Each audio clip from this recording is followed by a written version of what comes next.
Good evening, Nite Muse tribe. There are some mornings when a town wakes up to ordinary problems. A pothole here, a billing dispute there, and then there are mornings when a small Missouri community wakes up and realizes it is, quite literally, losing a battle against 40,000 pounds of rotting tofu. Now this beats Harry Chapin's 30,000 pounds of bananas by 10,000. That is where we begin tonight, because somewhere near Jerome, Missouri, a truck carrying extra firm tofu left the roadway, tumbled into a ravine, and transformed a routine highway accident into what local officials would later describe with admirable restraint as an unforgettable smell. And I do mean unforgettable. Not someone microwaved fish in the office kitchen unforgettable. Not there's definitely something dead in the walls unforgettable. No, this was the kind of odor that makes a whole region stop trusting the air. Welcome to the Daily Dozen. I'm Sunny with Nite Muse Media, and tonight we move through 12 stories from across science, culture, history, medicine, technology, and the steadily expanding archive of things that make you stop, stare, and ask, how is this even real? Let's get into it. On March 1st, a tractor-trailer hauling over 40,000 pounds of tofu crashed off Interstate 44 near Jerome, Missouri, spilling its cargo into a ravine. No one was seriously hurt, thank goodness, but the tofu stayed there for roughly 3 weeks, while responsibility and insurance issues slowed the cleanup. As temperatures rose, the cargo began to decompose and the smell became the real emergency. Local responders jokingly dubbed it the Jerome Tofu Monster, which is one of the few times a public agency has improved a story simply by naming it honestly. Now, why did this become such a nightmare? Well, because tofu, despite its reputation as the quiet student in the protein family, is still organic matter. Leave enough of it in a damp ravine under warming spring conditions and it stops being a food product and starts becoming an environmental event. The smell reportedly spread so badly that fire officials described it as worse than a dead animal, which frankly is not the kind of Yelp review any product wants. By late March, cleanup crews finally removed the truck and began hauling out the spilled cargo, but not before runoff and debris had spread the mess into what officials diplomatically described as a tofu-affected area downstream. And there is something almost poetic here. We live in a highly sophisticated civilization now, don't we? Surrounded by satellites and algorithms, artificial intelligence, biometric systems, and all the sleek modern machinery of human progress. So they say. And still, every so often, one truckload of soy reminds us that nature can humble an entire community with fermentation alone. From one creature no one asked for to 4 more. Because nature, when left to its own devices, continues to produce animals that seem, well, designed specifically to test the limits of human composure. Researchers working in the Arabian Peninsula and the Horn of Africa identified 4 new tarantula species, so unusual that they had to create an entirely new genus for them. The males have the longest palps ever recorded among tarantulas, specialized appendages used in mating, and at least one species is highly defensive, rearing up and producing a hiss by rubbing specialized hairs together. The researchers suggest those elongated mating structures may help males keep a safer distance from highly aggressive females during courtship, which is one of evolution's more pointed reminders that romance in some species remains an extremely high-risk activity. I wouldn't count humans out of that.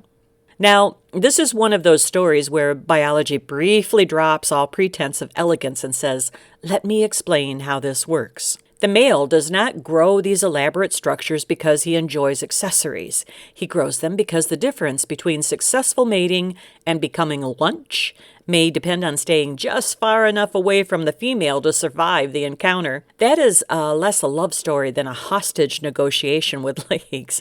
And the more you think about it, the more impressive the scientific naming becomes. Sayatrix combines satire and rex, roughly indulgence and kingship, which is a wonderfully scholarly way of saying these things are weird, they're dramatic and anatomically excessive. What I love about this story is that it reminds us how unfinished the catalog of life still is. We like to imagine the natural world has largely been inventoried.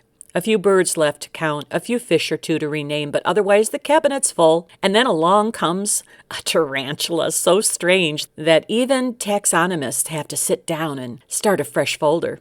Now, from spiders with evolutionary overconfidence, let us look up for comfort. Though, in fairness, the moon has just been hit hard enough to remind us that space is not peaceful so much as spacious. Scientists recently identified a fresh lunar crater about 22 meters wide by comparing images taken at different times by the Lunar Reconnaissance Orbiter camera team. No one actually watched the impact happen, but the new crater stands out because it blasted bright material outward in sharp ejecta rays, making it look like a new scratch on a face we all thought we knew well. That brightness matters because newly exposed lunar material contrasts strongly with the darker regolith around it before space weathering eventually dulls it back into the landscape. What makes this such a lovely little reality check is that the moon often feels finished, ancient and static, fully settled into its role as the dependable old companion in the sky, but it's not finished, folks. It's still being shaped, still being struck, still collecting the evidence of a solar system that remains beneath all the beauty, a rather violent neighborhood. We've recorded impact flashes on the moon before, but this crater was found the old-fashioned way, by looking carefully, comparing images and noticing that the familiar had changed. That may be one of the quiet pleasures of science. It often advances not through cinematic explosions, but through patient observation and the refusal to just stop looking. And there's also something deeply satisfying in this discovery for anyone who has ever stared at the moon and felt it was somehow beyond time. It isn't. It is keeping time, one impact at a time. From a freshly bruised moon to the increasingly modern hope that 7 days of breathing correctly, thinking deeply, and sitting still might produce results normally marketed with either a mushroom or a miracle. And as always, the real story is more interesting than the headlines. Researchers at UC San Diego reported that a 7-day residential retreat combining meditation, reconceptualization, and open-label placebo healing rituals was associated with measurable changes in brain activity and blood-based biological markers in 20 healthy adults. The retreat included roughly 33 hours of guided mind-body practice, and the published study described changes related to brain connectivity, neuroplasticity-linked markers, metabolism, immune signaling, and endogenous opioids. In plain English, something changed, and the changes were measurable. Now here's the part social media headlines tend to leave quietly in the bushes. This was not meditation alone, rewired the brain in 1 week in some clean, tidy, universally applicable way. It was a very small observational study, built around a very specific retreat environment with multiple overlapping components. And this matters. The study itself acknowledged that diet was not standardized during the retreat, and that food intake and fasting may have influenced some of the blood-based findings. So while the results are intriguing, they cannot be credited to meditation alone with complete confidence. Still, the broader idea is fascinating, not because it proves all consciousness retreats are secret neurological car washes, but because it suggests the mind and body may be more rapidly responsive to intentional practices than we sometimes assume. That deserves continued study. It does not deserve the Facebook version, in which someone comes back from a long weekend and glows mysteriously and announces they have transcended biology. Let us remain calm. From inward change, the heart itself, because if modern medicine has one enduring talent, it is producing a headline that sounds like a miracle, followed by a study that says, "Please lower your voice, we are still testing." A much circulated claim says a single stem cell injection can slash the risk of heart attack and stroke by 58% and maybe even help reverse heart disease. The real story is more specific and a little bit more honest. The research behind that number comes from the DREAM-HF trial. Patients with chronic heart failure with reduced ejection fraction, where a one-time stem cell treatment delivered directly into the heart muscle by catheter, not as some casual shot in your arm, was associated with reduced risk of heart attack or stroke in certain patients, particularly those with higher inflammation. The The trial also suggested improvements in heart function, and that is certainly promising, but not magic. This matters because social media has a habit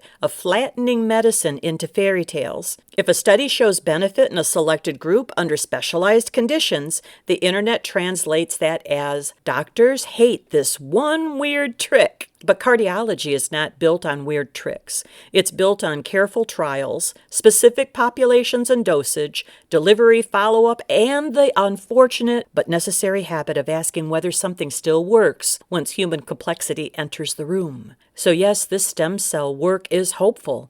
But no, this does not mean everyone can replace statins, blood pressure control, diet, exercise, or evidence-based care with a miracle syringe and a positive attitude. Not yet, anyway. Possibly not ever in that form. The truth here is better than the hype because it is real. There may be a future in which damaged hearts can be helped in more targeted, regenerative ways, but medicine gets there by walking, not levitating. And so can you. And since we are speaking of long odds and longer journeys, let us step far back beyond hospitals, headlines, and modern overconfidence to a time when human beings were already proving themselves astonishingly capable, and doing so with no satellites, no GPS, and considerably less self-congratulation. A new DNA study strengthens the case that humans reached Sahul, the ancient Ice Age landmass joining Australia and New Guinea, about 60,000 years ago, and likely did so along at least 2 different migration routes through Southeast Asia. Researchers analyzed nearly 2,500 mitochondrial DNA genomes from Aboriginal Australians, New Guineans, and nearby populations, supporting the long chronological view of early settlement rather than later arrival theories. Now, that is a big story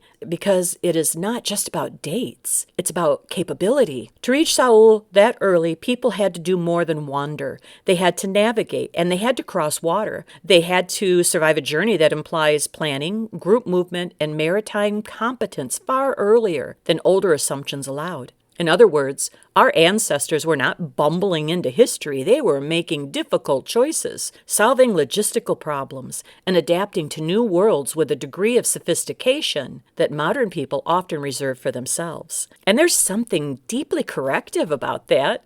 We have a bad habit of treating ancient people as though they were merely waiting for us to arrive and explain civilization to them. Meanwhile, 60,000 years ago, somebody was already doing ocean crossings with less equipment than you take to a weekend at Target.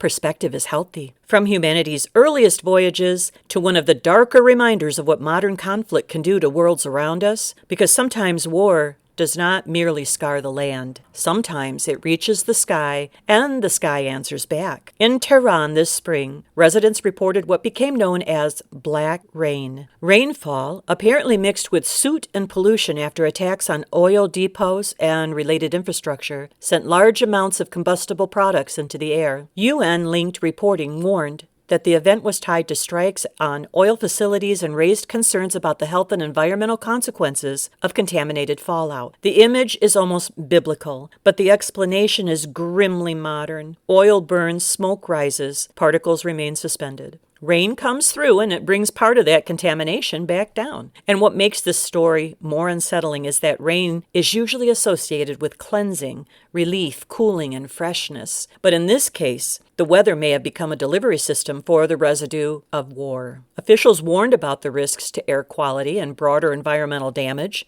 and experts have raised concerns about possible longer-term impacts on lungs, soil, water, and public health. This is not mysterious weather. It is a reminder that industrial conflicts does not remain politely contained at the point of detonation, and it spreads. War does not just destroy what it hits. It alters what surrounds it, sometimes all the way up to the clouds. And from the visible fallout of conflict to a different kind of damage, one so nominalized that many people stopped noticing it until governments started talking about bans, age limits, and whether childhood itself now requires legal protection from the infinite scroll. Greece has announced plans to ban social media access for children under 15 starting January 1st, 2027, with the Prime Minister citing anxiety, sleep problems, and addictive platform design as major reasons. He's also argued for for broader EU-wide action, effectively pushing the idea of a digital age of majority. Now, that is where modern life becomes really kind of awkward because nearly everyone can see the problem. Children are sleeping less, comparing more, scrolling longer, living inside a social performance machine built by companies whose business model is attention extraction. It's dressed up as connection. But the moment a government says, fine, then we will ban it from the younger users, the conversation changes. Suddenly, it's no longer just about harm. It's about freedom, enforcement, parental authority, which I personally think is a big deal. Platform responsibility, another big deal. And whether the state should step in when families and markets fail to set limits on their own. And that may be the deeper significance here. This is not merely a policy fight about apps. It is a referendum on what kind of childhood a society believes it owes its young people. That's not a small question. From what may be harming young minds to the enduring question of what actually helps a society live well. Because every year we get another ranking of the world's happiest countries, and every year people respond in one of two ways, with thoughtful curiosity or with the very American phrase, well, that can't be possibly right.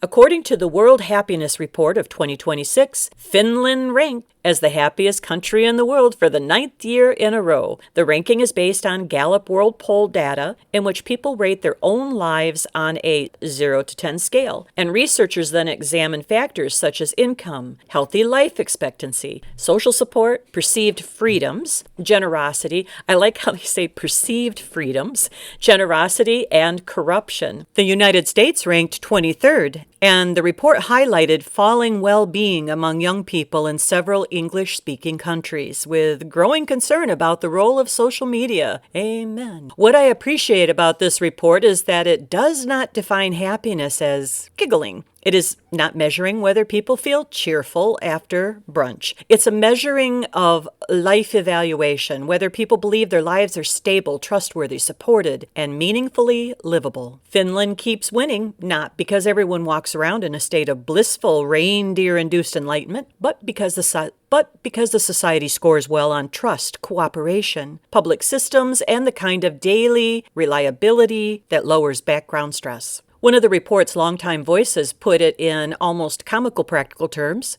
People like living where they expect their lost wallet might be returned full. That, it turns out, is civilization in one very useful sentence. And why is the U.S. lower? The report suggests several reasons, but one especially concerning pattern is declining youth well-being, with heavy and poorly structured social media use increasingly implicated. If the United States wants to move upward, the answer is not more motivational slogans. It is stronger social trust, better institutional reliability, healthier digital habits, and a society that feels less like something people are constantly recovering from. Happiness in this report is not pleasure. It is livability.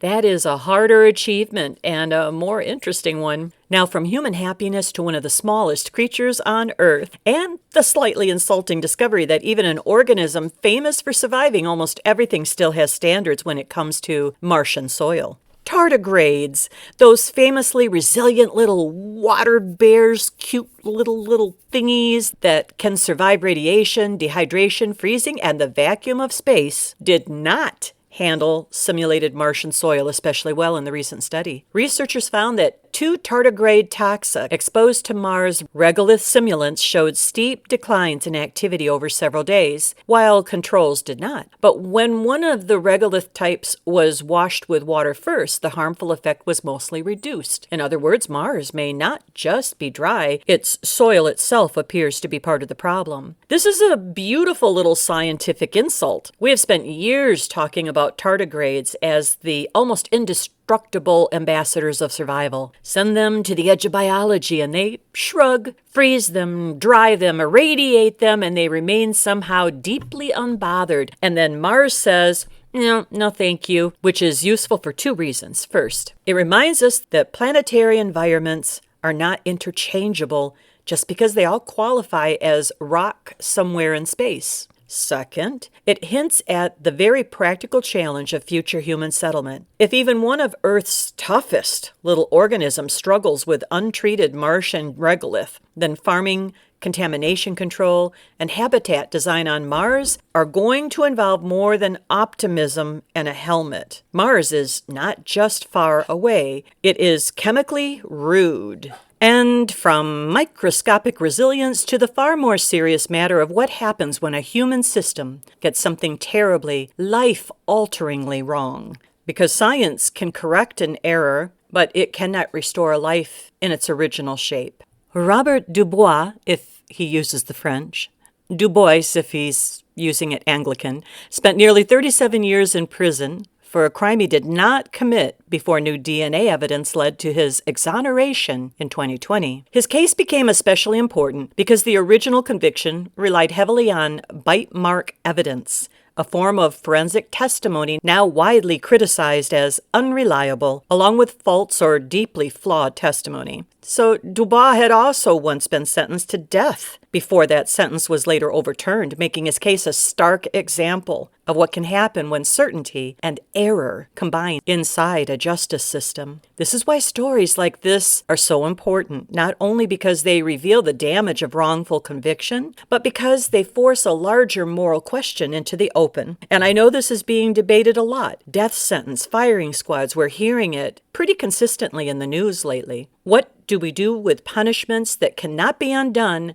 if our systems are clearly capable of being wrong? That is the death penalty question in its most unadorned form. You can release a man, you can vacate a conviction, you can issue compensation apologies, reform proposals, documentaries, hashtags, and solemn statements about lessons learned, but you cannot give back youth. You cannot restore trust in the shape it once had, and you certainly cannot reverse an execution. That is why every exoneration like this one reaches beyond its own facts. It becomes an argument against the fantasy of infallibility, and human beings, for all our paperwork, remain painfully far from infallibility. After everything tonight, the bizarre, the cosmic, the toxic, the political, the ancient, the medical, and the morally heavy, it feels right to end somewhere unmistakably human. Not with a warning, not with a scandal, but with folding chairs, a purple stand, and the radical possibility that sometimes what people need most is simply to be heard by someone old enough to mean it and to be loved. The grandma stand. It began in 2012 when New Yorker Mike Matthews connected a grieving co-worker with his grandmother, Eileen, who had a gift for listening. What followed eventually became a purple pop-up stand where volunteer grandmothers offer strategies, offer strangers conversation, comfort, and perspective. A kind of unofficial public emotional first aid of sorts. Since Eileen's passing, the project has been revived and expanded, with rotating grandmothers in New York and beyond offering a listening ear, gentle wisdom, and a reminder that not every human problem requires a platform, a diagnosis, or a subscription service. I love this story because it is so gloriously low-tech. There's no algorithm optimization. There's no user engagement strategy. Just a grandma, a chair, and enough kindness to interrupt the velocity of modern life. The stand works because grandmothers occupy a strange and wonderful place in the human imagination. They are somehow both safe and unfooled. Can't fool a grandmother. You can say something vulnerable to them because you suspect they have already survived a version of it. They've baked through it. They've buried it, forgiven it, and would now like you to sit down and drink some water. And perhaps that is a wonderful lesson here. For all of our innovation, we remain creatures who need to be listened. Sometimes the most advanced intervention available is still an older human being saying, "Yeah, so tell me, what's going on?" And that is not small in our civilization. Well, this is where we leave it tonight. A town overtaken by tofu, tarantulas with alarming courtship logistics, a freshly bruised moon, a meditation study with more caveats than social media posts usually allow, a promising heart treatment that is not yet a miracle, but has potential. Ancient voyagers crossing into Sahul, black rain over Tehran, a nation trying to redraw the borders of digital childhood, sciences of happiness, a tiny creature losing an argument with Mars, a man who got his life back far too late, and a purple stand reminding us that wisdom still travels best, person to person. This has been the Daily Dozen with Sunny from Nite Muse Media. Follow the signals, question the noise, and I will see you on the night side.